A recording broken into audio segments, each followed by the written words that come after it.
श्रीमन्महागणाधिपतये नमः। सहनाववतु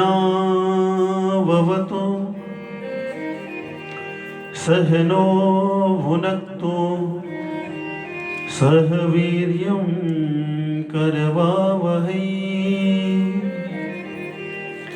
तेजस्विनावधीतमस्तु मा विद्विषावहै।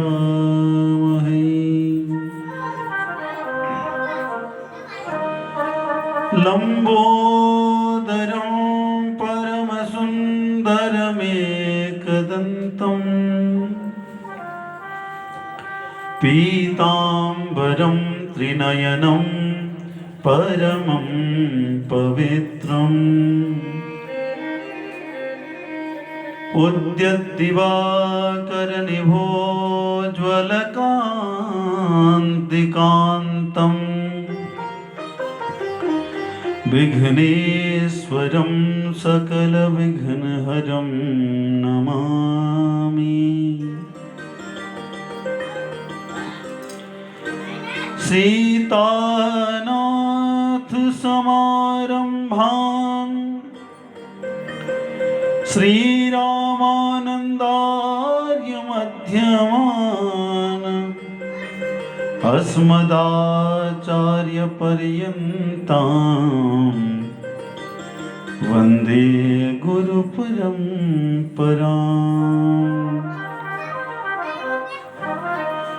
त्यक्त्वा सुदुस्त्यज सुरेप्सितराज्यलक्ष्मी धर्मिष्ठ आर्यवचसां यदगादरण्यम् मायामृगं दयितयेप्सितमन्वधावद वन्दे महापुरुष ते चरणारविन्दम्।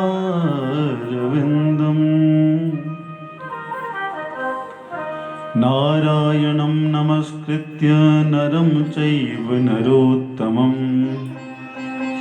देवीं सरस्वतीं व्यासं ततो जयमुदीरये।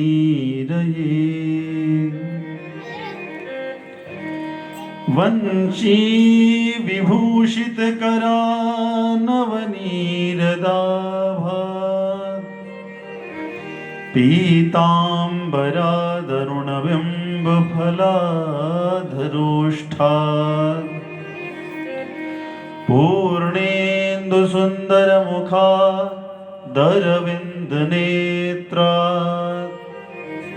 कृष्णात् परं किमपि तत्त्वमहं न जाने। भक्त भक्ति भगवंत गुरु चतुर्नाम वपुएक तिनके पद बंदन किए नाशत विघ्न अनेक। चलो सखी तह जाइए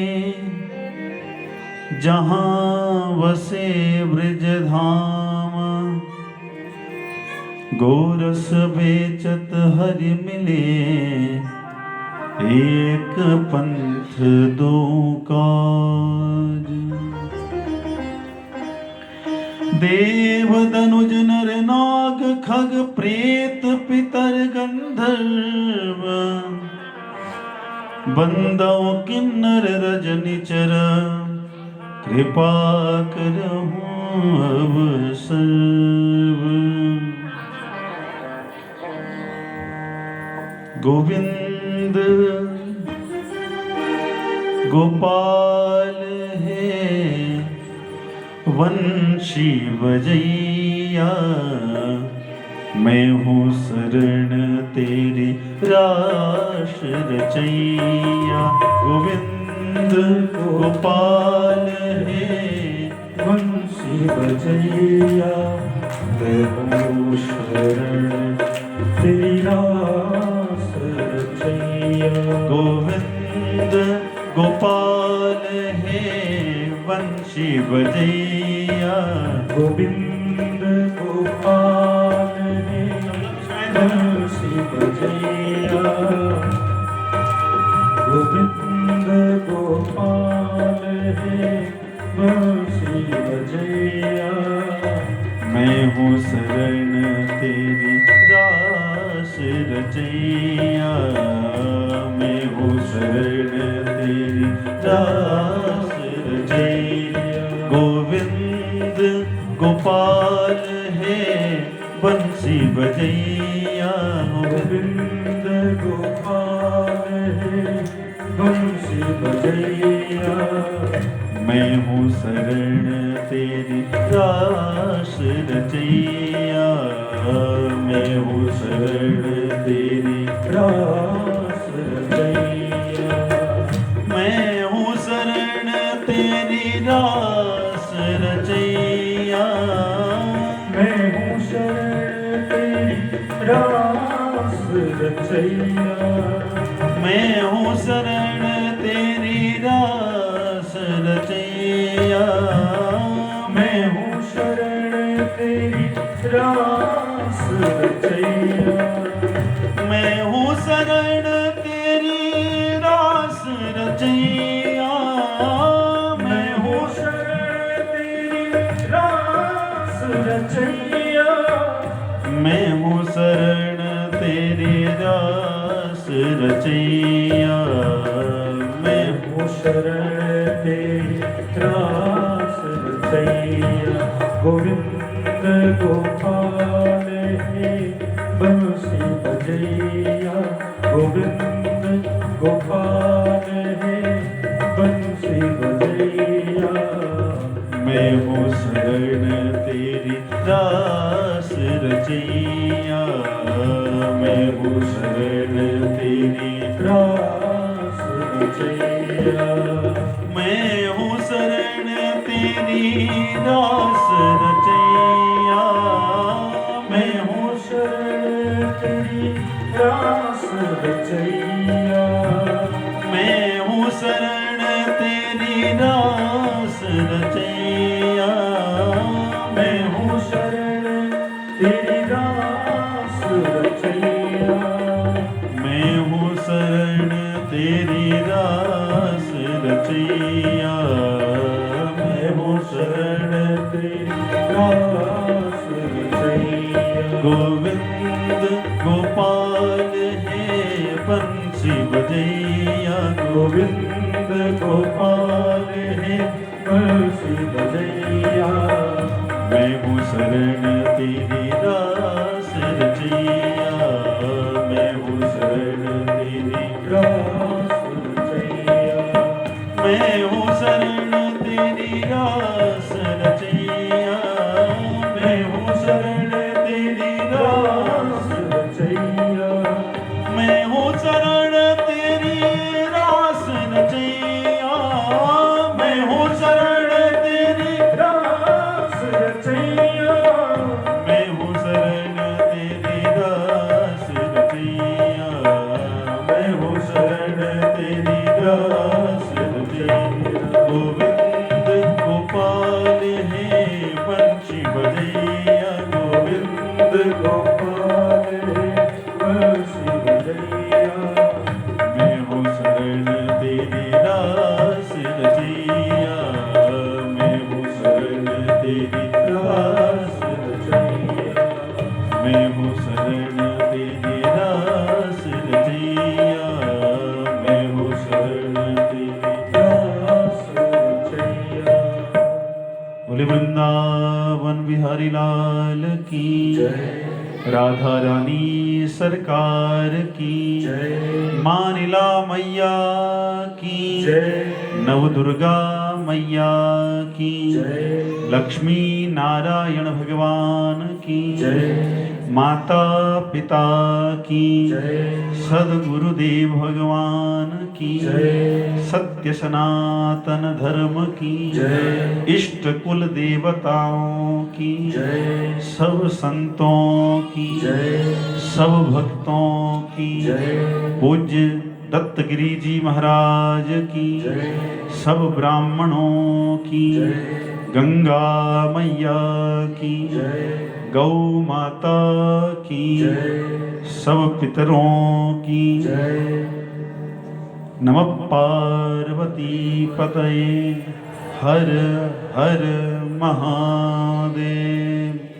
जय जय श्री राधे, जय जय श्री राधे, जय जय श्री राधे श्याम। अनंत कोटि ब्रह्मांड नायक राजराजेश्वर, जमुना दुकूल संचारी, गोपी जन वल्लभ भगवान श्री कृष्ण चंद्र, भगवती किशोरी श्री राधा जी के चरणों में साष्टांग वंदन, माँ मानिला जी के चरणों में साष्टांग वंदन। हमारे इस यज्ञ के मुख्य यजमान श्री राम सिंह जी रावत जी सपत्नी सपरिवार, समिति के सभी सदस्य पदाधिकारी और सभी अतिथिजन, सभी श्रोता, तीनों प्रकार के श्रोता समुदाय, सभी को व्यासपीठ से सादर जय सिया राम।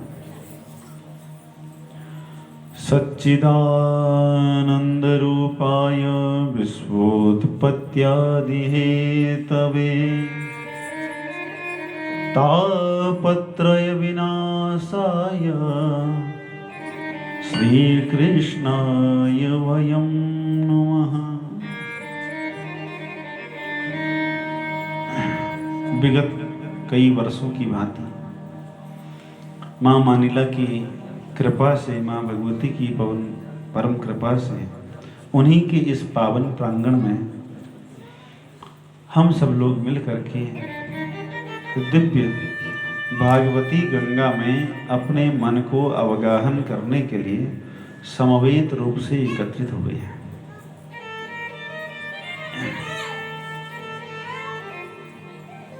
तो बड़ा आनंद, आज से 7 दिन तक दिव्य कथा गंगा में हम अपने मन को अवगाहन कराएंगे।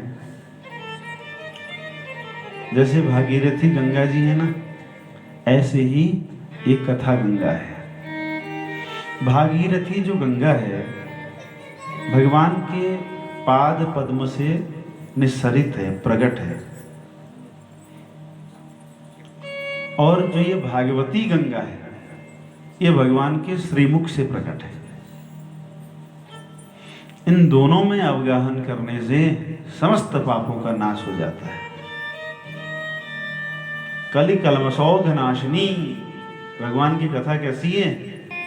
कलि की कलमशों को नष्ट कर देती है। ऐसी भागीरथी गंगा भी है। अंतर क्या है? भागीरथी गंगा चरणों से निकली है और भागवती गंगा मुख से निकली है। भागीरथी गंगा भगवान के चरणों से निकली, ब्रह्मा जी ने उनको अपने कमंडलों में रखा और उसके बाद में भगीरथ जी ने जब दिव्य प्रयास किया, उनके प्रयास से वो गंगा जी भगवान शंकर के माथे में आई और वहां से गोमुख से होते हुए ऋषिकेश, हरिद्वार, प्रयाग, बनारस, गंगा सागर तक गई। वो गंगा जी का महात्म्य कैसा है? कहते हैं गंगा गंगे दियो ब्रूयात योजनानाम सतैरवि। 100 योजन दूर से, सैकड़ों योजन दूर से अगर गंगा जी का नाम उच्चारण कर लिया जाए, गंगा जी का स्मरण कर लिया जाए, तो गंगा जी पापों को नाश कर देती है। गंगा जी साक्षात ब्रह्म द्रव हैं। ये समझो कि बहता हुआ ब्रह्म है गंगा जी। गंगा जी नदी नहीं है। गंगा जी तो भगवत स्वरूप ही हैं, भगवान ही हैं, भगवत कृपा है। तो जो गंगा जी का दर्शन करते हैं, स्नान करते हैं, उनके समग्र पापों को हर लेती है। ऐसा गंगा जी का पावन महात्म्य है, पवित्र है। कैसे भी पाप कर लो, बड़े बड़े पापों को गंगा जी धो देती है। लेकिन हमको अगर गंगा जी में स्नान करना है तो कम से कम हमको हरिद्वार जाना पड़ेगा, सबसे नजदीक हरिद्वार है, तो यहाँ से हमको हरिद्वार जाना पड़ेगा।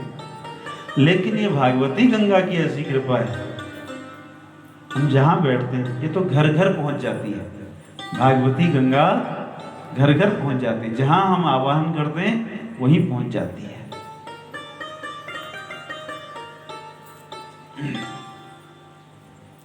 ऐसी ये दिव्य भागवती गंगा है। तो अपने मन को शुद्ध करने के लिए हम आज से इस भागवती गंगा में अवगाहन करेंगे, स्नान कराएंगे। ये तस्माद परम किंचित मनः शुद्धि विद्यते, मन को शुद्ध करने का इससे और कोई श्रेष्ठ साधन कलयुग में नहीं है। कलयुग में श्रेष्ठ साधन है भागवती गंगा में अवगाहन करना। तो आज से 7 दिन पर्यंत निरंतर एकाग्र होकर के, अब एकाग्र कैसे होना है? अपने मन को केवल भगवान में लगा करके इन चरित्रों को श्रवण करना है। ये भगवान की जो कथा गंगा है ना, कानों के माध्यम से हृदय तक जाती है और हृदय के सारे पापों को धो देती है, नष्ट कर देती है। ऐसी ये गंगा है। करना कुछ नहीं है, बैठ करके केवल इन चरित्रों को श्रवण करना है। अभी हम शिव पुराण करके आ रहे हैं, कल ही वहाँ पूर्णाहुति हुई है। तो महान साधन 3 शिव पुराण में बताए गए हैं। महान साधन जो मुक्ति को प्राप्त करा देने वाले हैं, सबसे श्रेष्ठ साधन कलयुग में, सबसे श्रेष्ठ ये 3 साधन शिव महापुराण में कहे हैं। 3 साधन कौन कौन से हैं? उसमें पहला साधन है श्रवण। श्रवण माने ऐसे किसी की बुराई, किसी की भलाई, संसार की चर्चा, उसको श्रवण नहीं कहा जाता। भगवान की दिव्य कीर्ति, भगवान की कथाएं, भगवान का चरित्र, इसी को श्रवण कहा गया है। तो भगवान के चरित्रों को सुनना, भगवान के कीर्तन को सुनना, भगवान की गाथाओं को सुनना, ये श्रेष्ठ श्रवण है। फिर श्रवण के भी 3 अंग हैं, श्रवण, मनन, निधिध्यासन पूर्वक। और फिर श्रवण के प्रकार भी 3 प्रकार हैं, उत्तम, मध्यम और अधम। तो उत्तम श्रवण क्या है? उत्तम श्रवण भगवान की दिव्य कीर्ति है, भगवान के चरित्र, भगवान की कथाएं, भगवान का कीर्तन, ये उत्तम श्रवण कहा गया है। तो ये सर्व और निष्काम होकर के सुना जाए तो ये सर्वोत्तम श्रवण है। तो सबसे पहला साधन उन्होंने बताया शिव महापुराण में श्रवण। इसी आज हम भागवत जी का महात्म्य सुन रहे हैं। पहले दिन भागवत जी का महात्म्य सुना जाता है। महात्म्य माने, महात्म्य माने होता है महत्व। महत्व माने कि ये क्यों सुनना चाहिए, आखिर भागवत जी में ऐसा क्या है जो हमको इसे सुनना चाहिए। अगर किसी ने सुना तो क्यों सुना, इसका फल क्या है ना। तो महत्व का जहाँ चिंतन किया जाता है उसको महात्म्य कहते हैं, है ना। तो हम आज पहले दिन महात्म्य सुन रहे हैं। तो इस महात्म्य में लिखा है, नारद जी स्वयं सनकादिक ऋषियों से कह रहे हैं, नारद जी के श्रीमुख की वाणी है। नारद जी कहते हैं, श्रवणः सर्वधर्मेभ्यो वरम मन्येत बोधना। आज मुझे विश्वास हो गया है, धर्म तो बहुत हैं, मुक्ति को प्राप्त करने वाले, भगवत तत्व को प्राप्त करा देने वाले बहुत सारे साधन हैं, बहुत सारे धर्म हैं, लेकिन जो श्रवण है ये सबसे श्रेष्ठ है, सबसे श्रेष्ठ है। सुनना सबके बस की बात भी नहीं है ना। तो इसलिए नवधा भक्ति में भी प्रहलाद जी ने जो 9 प्रकार की भक्ति कही, उसमें भी पहली भक्ति श्रवण कही। श्रवणम कीर्तनम विष्णु स्मरणम पाद सेवनम अर्चनम बंदनम सख्यम, अर्चनम बंदनम दास्यम सख्यम आत्मनिवेदनम। ये नवधा भक्ति है। तो नवधा भक्ति में प्रथम भक्ति जो प्रहलाद जी कह रहे हैं वो श्रवण है। इसलिए एकाग्र होकर के सुनना है। हम कब सुन पाएंगे? जब हमारा मन हमारे कान से जुड़ेगा। जब तक मन कान से नहीं जुड़ेगा ना, तो हम सुन नहीं पाएंगे। बैठे तो सुनने के लिए, है ना, ध्यान भोजन में चला गया, यानी जीभ में ध्यान चला गया, रसना में जीभ ध्यान चला गया, तो फिर हम सुन नहीं पाएंगे। हम सुनने बैठे हैं, हमारा मन आंखों में चला गया, फिर भी हम नहीं सुन पाएंगे, है ना। तो अगर हम सुन रहे हैं तो हमारा मन कहाँ होना चाहिए? हमारे श्रवण में होना चाहिए। इसी को एकाग्रता कहते हैं। एकाग्र होकर के भगवान के दिव्य चरित्रों को श्रवण करना, ये पहला साधन बताया। दूसरा साधन महासाधन, दूसरा महासाधन कीर्तन। भगवान की कथाओं को गाना, भगवान के कीर्तन को गाना, ये दूसरे नंबर पर है। नीचे से दूसरे नंबर पर। और सबसे तीसरे नंबर पर, या कहें सबसे टॉप में, सबसे श्रेष्ठ साधन कौन सा है? बोले मनन। क्या है? मनन। पहले तो सुनना कठिन, ध्यान देकर के सुनना। पहले सुनना कठिन, अगर सुन लिया फिर कीर्तन करना कठिन है। अर्थ कीर्तन माने उसी को बार बार उसका रिवीजन करना, जिसे हम कहते हैं, उसको कीर्तन कहा जाता है। बार बार उसी का गायन, उसको कीर्तन कहते हैं। कीर्तन माने ढोलक हारमोनियम लेकर के गाना, वो कीर्तन नहीं। कीर्तन माने भगवान की कथाओं को बार बार गाना, बताना, सुनाना, सुनना, ये कीर्तन। तीसरा मनन। ये सबसे श्रेष्ठ साधन है। पहले अधम, फिर मध्यम, उत्तम। सर्वोत्तम जो साधन है वो मनन है। इसी प्रसंग में आगे कहते हैं सूत जी शौनकादिक ऋषियों को, जब गोकर्ण जी ने धुंधुकारी जी को कथा सुनाई है, तो धुंधुकारी को मोक्ष हो गया। दिव्य विमान आए धुंधुकारी को लेने के लिए, लेकिन बाकी और भी श्रोता थे। गोकर्ण जी ने कहा, मेरे तो और भी बहुत सारे श्रोता हैं जो मोक्ष जाना चाहते हैं, लेकिन इनके लिए आप विमान नहीं लाए, केवल धुंधुकारी के लिए विमान लाए। तो उन विष्णु दूतों ने कहा, श्रवणत्र विभेदेन फल भेदोत्र संस्थितः। यहां सबने अलग अलग विधि से श्रवण किया, इसलिए फल भी अलग अलग हो गया है। श्रवणत्व कृतेन न मननम तथा क्रिया। श्रवण तो किया लेकिन मनन नहीं किया, इसलिए इन बाकी श्रोताओं को वो फल नहीं मिल रहा है जो धुंधुकारी को मिल गया है। इसलिए जो मनन है, इन तीनों महासाधनों में सबसे श्रेष्ठ महासाधन है मनन। तो इसलिए पहले सुने और फिर उसका कीर्तन करें, फिर उसका मनन करें। अब जब सुन ही नहीं पाएंगे, न कीर्तन हो पाएगा न मनन हो पाएगा। इसलिए कैसे सुनना है? एकाग्र होकर के, सावधान होकर के। लिखा है इसी भागवत जी के महात्म्य में लिखा है कि प्रमादात हतो श्रुतम। अगर आलस्य से सुना जाए, प्रमाद से सुना जाए, तो सुना हुआ सब नष्ट हो जाता है, सब फिर के याद नहीं होगा। तो इसलिए पहले सुने एकाग्र होकर के, सावधान होकर के, फिर उसका कीर्तन करें।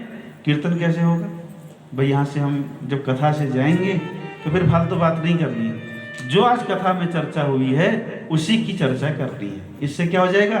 कीर्तन भी हो जाएगा, और उसका, जैसे विद्यार्थी जब विद्यालय जाता है तो घर आकर के रिवीजन करता है कि नहीं करता,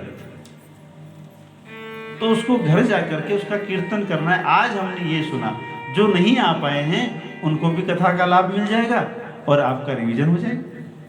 दूसरी बात।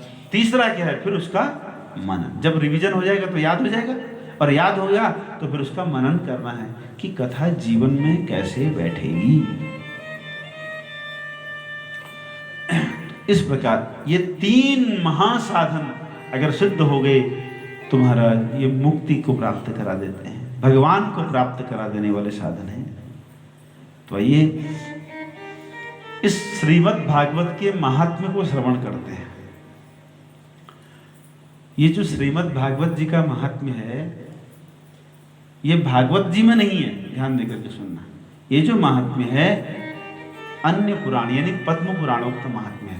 महात्म्य तो स्कंद पुराण का भी है, अब मैं उसको भी सुना सकता था, लेकिन अब आज समय की जरा बाध्यता है। फिर ये भी जितना स्कंद पद्म पुराणों के महात्म्य जितना सुना पाएंगे। तो भागवत जी का महात्म्य सभी पुराणों में है। 18 पुराणों में भागवत जी का महात्म्य है। महात्म्य माने महत्ता, सभी पुराणों में है, लेकिन पद्म पुराण में थोड़ा विस्तार से है, इसलिए इसी पुराण के महात्म्य की बार बार चर्चा की जाती है। तो आइए प्रवेश करते हैं। सच्चिदानंद रूपाय विश्वोत्पत्त्यादि हेतवे तापत्रय विनाशाय श्री कृष्णाय वयं नमः।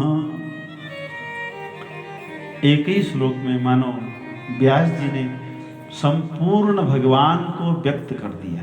भगवान कैसे हैं, भगवान का स्वरूप कैसा है, भगवान की सामर्थ्य क्या है और भगवान का स्वभाव क्या है।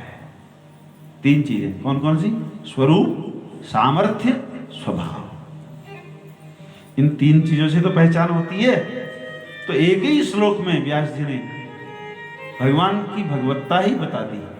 सच्चिदानंद रूपाय, भगवान का स्वरूप कैसा है? बोले सत चित और आनंद स्वरूप है भगवान। सत किसे कहते हैं? जो त्रिकाल बाधित है, जो जैसा था वैसा ही है और वैसा ही रहेगा, इसको सत्य कहते हैं। तो भगवान सत्य स्वरूप है, कहते ना सत्यनारायण, भगवान का नाम है सत्यनारायण। भगवान सत्य स्वरूप हैं, इसलिए कहा गया है कि सत्य से बढ़कर के कोई धर्म नहीं है ना। सत्य स्वरूप भगवान है। ऐसे ही चित स्वरूप यानी प्रकाश स्वरूप भगवान है, जो चैतन्य है, जो सजीवता दिखाई दे रही है सृष्टि में, वो भी परमात्मा है ना।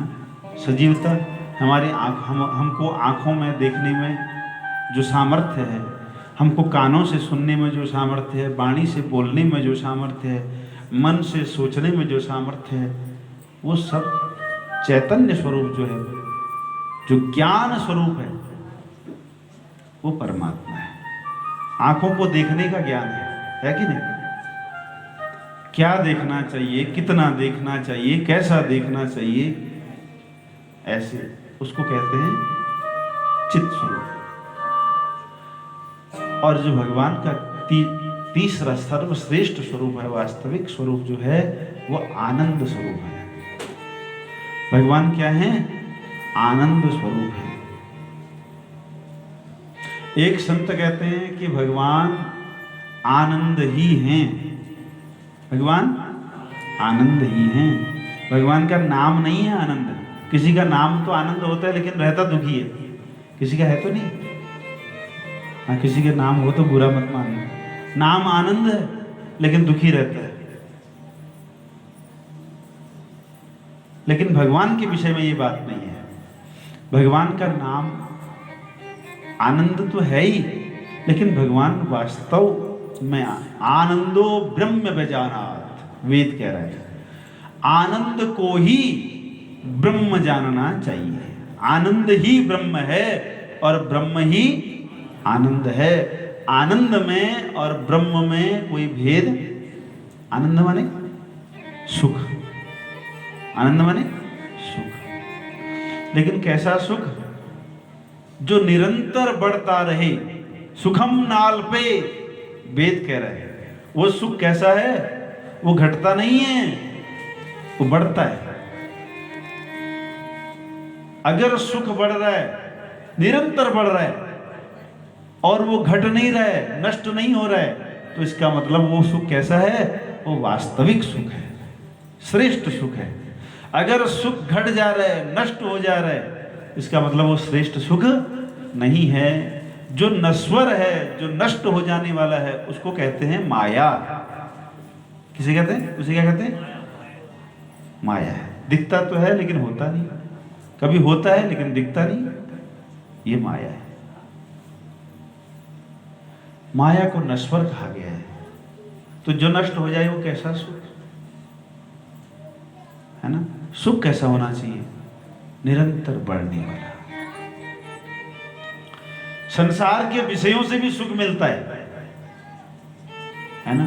किसी को भूख लगी है, बहुत भूख लगी है, भोजन मिल जाए, सुख आएगा कि नहीं आएगा? हैं? नींद आ रही है, चारपाई मिल जाए, बढ़िया बिस्तर मिल जाए, सुख मिलेगा। और एसी हो, यहाँ तो खैर नेचुरल एसी है पहाड़ में हमारे ना, तो फिर तो क्या कह रहे। लेकिन ये जो संसार का सुख है ना, ये नष्ट होने वाला है। कैसे? अब जैसे हमको भोजन में सुख मिल रहा है, तो इसका मतलब सबको मिलना चाहिए भोजन में सुख। लेकिन जिसको भूख नहीं होती है, उसको उस भोजन में सुख मिलेगा? नहीं मिलेगा। अर्थात एक के लिए तो सुख है और दूसरे के लिए नहीं है सुख। इसका मतलब ये सुख क्या है?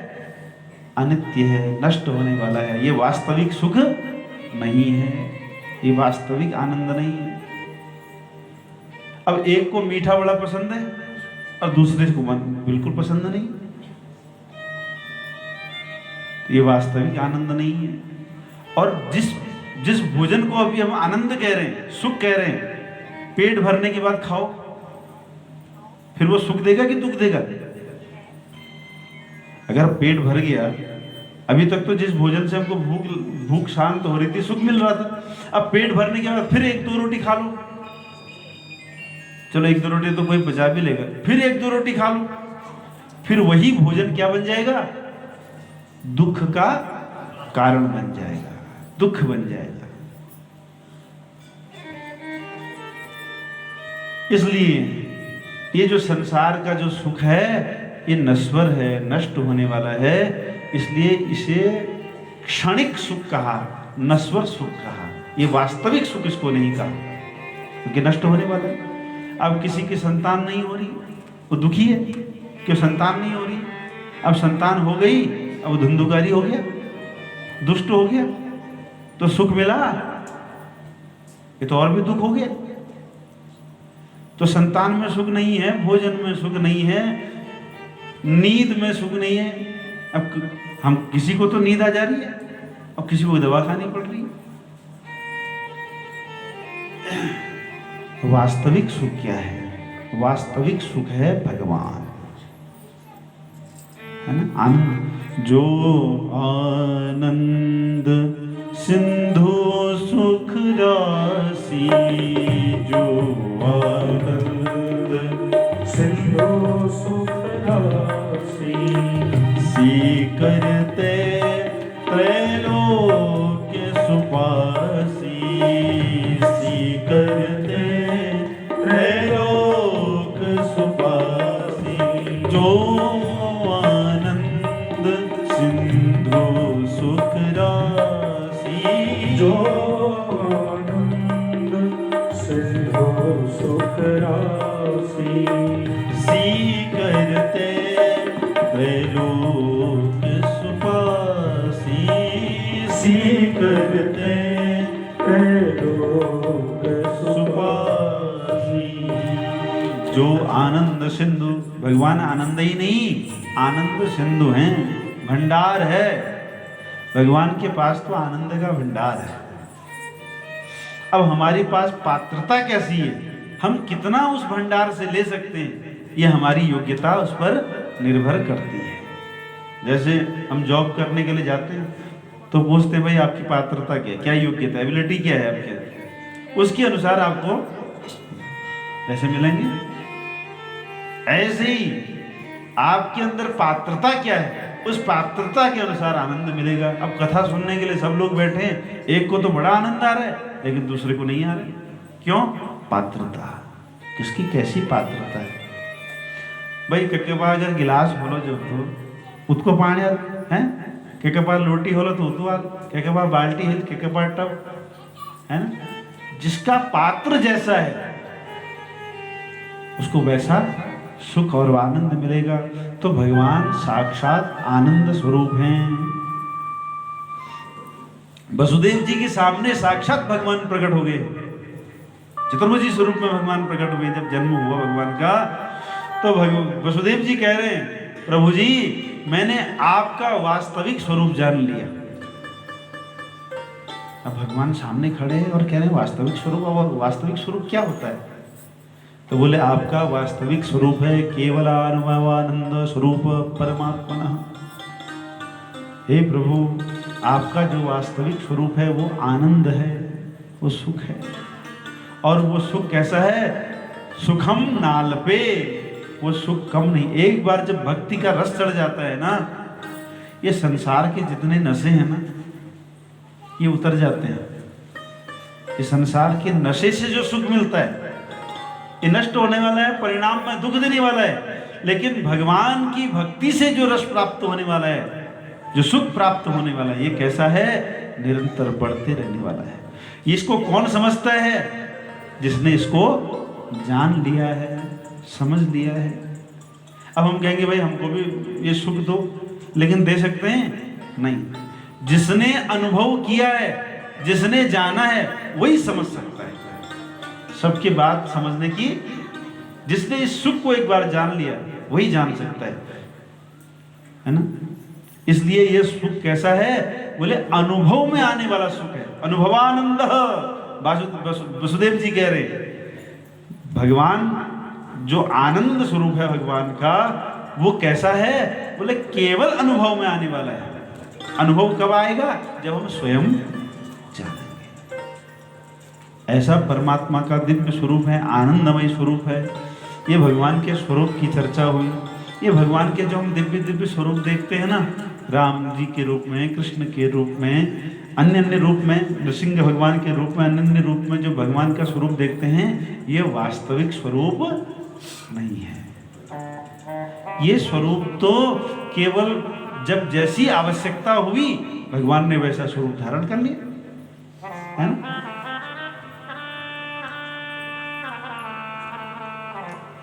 लेकिन वास्तविक स्वरूप क्या है? आनंद स्वरूप है, आनंद स्वरूप। हाँ, भक्ति प्रारंभ में यहीं से होगी कि भगवान कृष्ण कैसे हैं। वंशी विभूषित करा नवनीरदाभात पीतांबरादरुण बिंब फलाधरोष्टात् पूर्णेन्दु सुंदर मुखादरविंद्र नेत्रात् कृष्णात् परम किमपि तत्त्वमहं न जाने। भगवान का स्वरूप कैसा है? वंशी विभूषित करा, भगवान ने हाथ में वंशी धारण कर रखी है।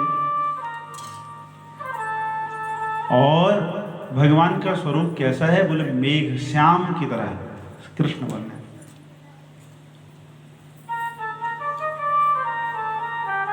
तो ये जो स्वरूप है भगवान के, ये भक्ति की प्रारंभिक स्थिति है। इसको सगुण उपासना कहते हैं। कि हम भगवान का भजन कैसे करेंगे? जानते हैं नहीं, समझते हैं नहीं, आनंद स्वरूप को कैसे समझेंगे? तो यहाँ से प्रारंभ है, ये भगवान का स्वरूप है। तो इसलिए भगवान का जो वास्तविक स्वरूप है वो आनंद स्वरूप है। ये स्वरूप की महिमा हो गई। और भगवान की सामर्थ्य क्या है? एक बात बताएं, ये जो चर्चा हम कर रहे हैं ये केवल भगवान की है ना। जो आनंदमय स्वरूप किसका है? हमारा नहीं है। हमारा स्वरूप कैसा है? बोले नष्ट होने वाला है, दुख स्वरूप है। ये संसार जो भी है दुख स्वरूप है। लेकिन भगवान दुख स्वरूप नहीं है, भगवान तो सुख स्वरूप है। सो सुखधाम राम अस नामा। वो भगवान कौन है? श्री राम है, श्री कृष्ण है। तो आनंदमय स्वरूप केवल भगवान का है, केवल भगवान का है। हमारा जो स्वरूप है, हमारा जो स्वरूप है, हमारा जो शरीर है, ये माइक है। अभी हमने जिस बात का चिंतन किया, माइक माने झूठा, नश्वर है, नष्ट होने वाला है। लेकिन भगवान का शरीर, भगवान कभी नष्ट, वो जैसे थे वैसे ही हैं और वैसे ही रहेंगे। इसीलिए उनको भगवान कहते हैं। भगवान किसी को भी नहीं कहा जा सकता, भगवान ही भगवान हैं। किसी ने तुलसीदास जी से कहा, महाराज ये बताओ भगवान दिखते कैसे हैं? तुलसीदास जी से पूछा कि भगवान कैसे दिखते हैं? आपने तो बताया है, आपने देखा है भगवान को, आप बताओ भगवान कैसे है? तुलसीदास जी ने बहुत सोचा, किसकी जैसे कहें, कमल जैसे कहें, हैं? किसकी जैसे कहें? बहुत सोचा, सोच करके एक निर्णय पाए, रघुवर की छवि समान। तुलसीदास जी कहते हैं रघुवर की छवि समान, रघुवर मुख बनिया। भगवान कैसे बोले? राम जी के जैसे ही राम जी। क्या कहे? किसके जैसे कहे? राम जी तो राम जी के जैसे ही हैं, तो इसलिए भगवान किसके जैसे हैं? भगवान जैसा कोई है? कौन हो सकता है भगवान जैसे? भगवान जैसे भगवान ही हैं, इसलिए भगवान आनंद स्वरूप हैं। विश्वोत्पत्त्यादि हेतवे, भगवान की सामर्थ्य क्या है? बोले संसार की सृष्टि करते हैं, संसार की सृष्टि करते हैं, पालन करते हैं और संहार भी कर देते हैं। ये सामर्थ्य केवल भगवान में है। तापत्रय विनाशाय श्री कृष्णाय वयं नमः। तीनों प्रकार के तापों को जो नष्ट कर देते हैं, ये सामर्थ्य है भगवान की। भगवान के अलावा कोई नहीं कर सकता है। ताप किसे कहते हैं? ताप आपने सुना होगा, 3 प्रकार के ताप होते हैं, आदि दैविक, आदि भौतिक, आध्यात्मिक, 3 ताप होते हैं। अच्छा, ताप है क्या? पहले तो ये समझना पड़ेगा कि ताप क्या है। ताप किसे कहते हैं? पाप के फल को ताप कहा जाता है। पापों के फल को ताप कहा जाता है, या और सरल करके समझे तो दुख। पाप का फल क्या है? दुख है। तो ये दुख 3 प्रकार का होता है, आदि दैविक, आदि भौतिक, आध्यात्मिक। अब ये किसे कहते हैं, इसमें बहुत चर्चा हो जाएगी, पर ये समझिए 3 प्रकार का दुख है।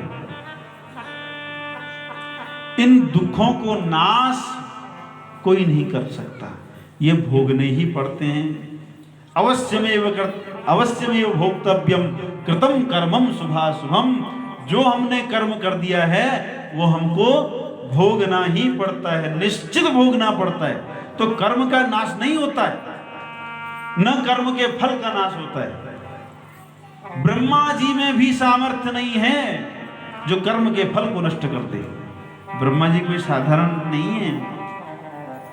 ब्रह्मा जी को आत्मयोनि कहते हैं, स्वयं भू कहते हैं, स्वयं प्रकट हुए हैं भगवान नारायण से। तो ब्रह्मा जी भी उस कर्म के फल को नष्ट नहीं कर सकते। लेकिन अगर भगवान रीझ जाएं, भगवान कृपा कर दें, भगवान करुणावान हो जाएं, तो वो क्या कर देते हैं? कर्म के फल को भी नष्ट कर देते हैं, जो कभी संभव नहीं है। तीनों कालों में भी करोड़ों कल्प बीत जाएं, तब भी किए हुए कर्म का फल भोगना पड़ता है। लेकिन भगवान रीझ जाएं तो उन कर्मों का फल नष्ट कर देते हैं। ऐसा स्वभाव भगवान का है। कितने दयालु हैं बताओ। हम करोड़ों करोड़ों जन्मों से पाप कर रहे हैं, और भगवान अगर कृपा कर दें तो करोड़ों जन्मों का पाप एक क्षण में नष्ट कर दें। इसलिए भगवान का नाम है पतित पावन। पतितों को पतितों के पापों को नष्ट कर देने वाले हैं। बताओ कितने दयालु हैं। अगर हम किसी का अपराध कर दें ना, तो जीवन भर याद रखते हैं कि उसने मेरे साथ ऐसा कर दिया। लेकिन अगर हम भगवान का अपराध कर दें, उसके बाद भी अगर भगवान की शरण में चले जाएं, तो भगवान उन सब पापों को नष्ट कर देते हैं। भगवान कह रहे हैं, सन्मुख होय जीव मोहि जबहि, सन्मुख जीव मोहि जबहि, सन्मुख होय जीव मोहि जबहि, सन्मुख होय जीव मोहि जबहि, जन्म कोटि अघ नासहि तबहि, जन्म कोटि अघ नासहि तबहि। जीव जैसे ही मेरे सामने आता है तो क्या होता है? पहले तो भगवान के सामने जाना इतना सरल नहीं है, बहुत कठिन है। लेकिन जीव अगर भगवान के सामने आ जाए, जन्म कोटि अघ करोड़ों जन्मों का अगमन पाप, करोड़ों करोड़ जन्मों का पाप नष्ट हो जाता है। करोड़ों जन्मों का पाप भगवान नष्ट कर देते हैं। ऐसे कृपालु, ऐसे दयालु भगवान का दिव्य स्वभाव है। ये भगवान का स्वभाव है। दीन दयाल बिरुद संभारी, हरहु नाथ मम संकट। भगवान का विरुद्ध है, भगवान का संकल्प है कि जो भी पापी मेरी शरण में आ जाता है मैं उसके समग्र पापों को नष्ट कर देता हूं। भगवान ने संकल्प किया है। तो ये भगवान बहुत ही दयालु हैं। ये भगवान का क्या है? स्वभाव है। अरे पूतना, बताओ पूतना भगवान के पास क्यों गई? बोले जिघांसया मारने के लिए गई। अपने पयोधरों पर कालकूट नाम का विष लगाया कि इस बालक का मैं वध कर दूं। लेकिन भगवान ने क्या किया? महाराज दिव्य सद्गति प्रदान कर दी। भगवान केवल इस गुण से रीझ गए कि जिस प्रकार माँ अपने बच्चों को दूध पिलाती है, ऐसे ही इसने मुझे दुग्ध पान कराया। बस इसी कर्म से रीझ गए। उसका भाव अच्छा नहीं था, केवल भगवान ने उसका कर्म किया। देखा इस कर्म से, भले ही वो मारने के लिए आई थी, भाव तो उसका दुष्ट था, लेकिन जिस प्रकार माँ अपने बालक को पेय पान कराती है, दुग्ध पान कराती है, इसी प्रकार इसने मुझे भी अपना स्तन पान कराया। तो इसको माँ की गति मिलनी चाहिए। जो माँ देवकी जी को जो गति मिलने वाली है, जो गति माँ जसोदा जी को मिलने वाली है, बताओ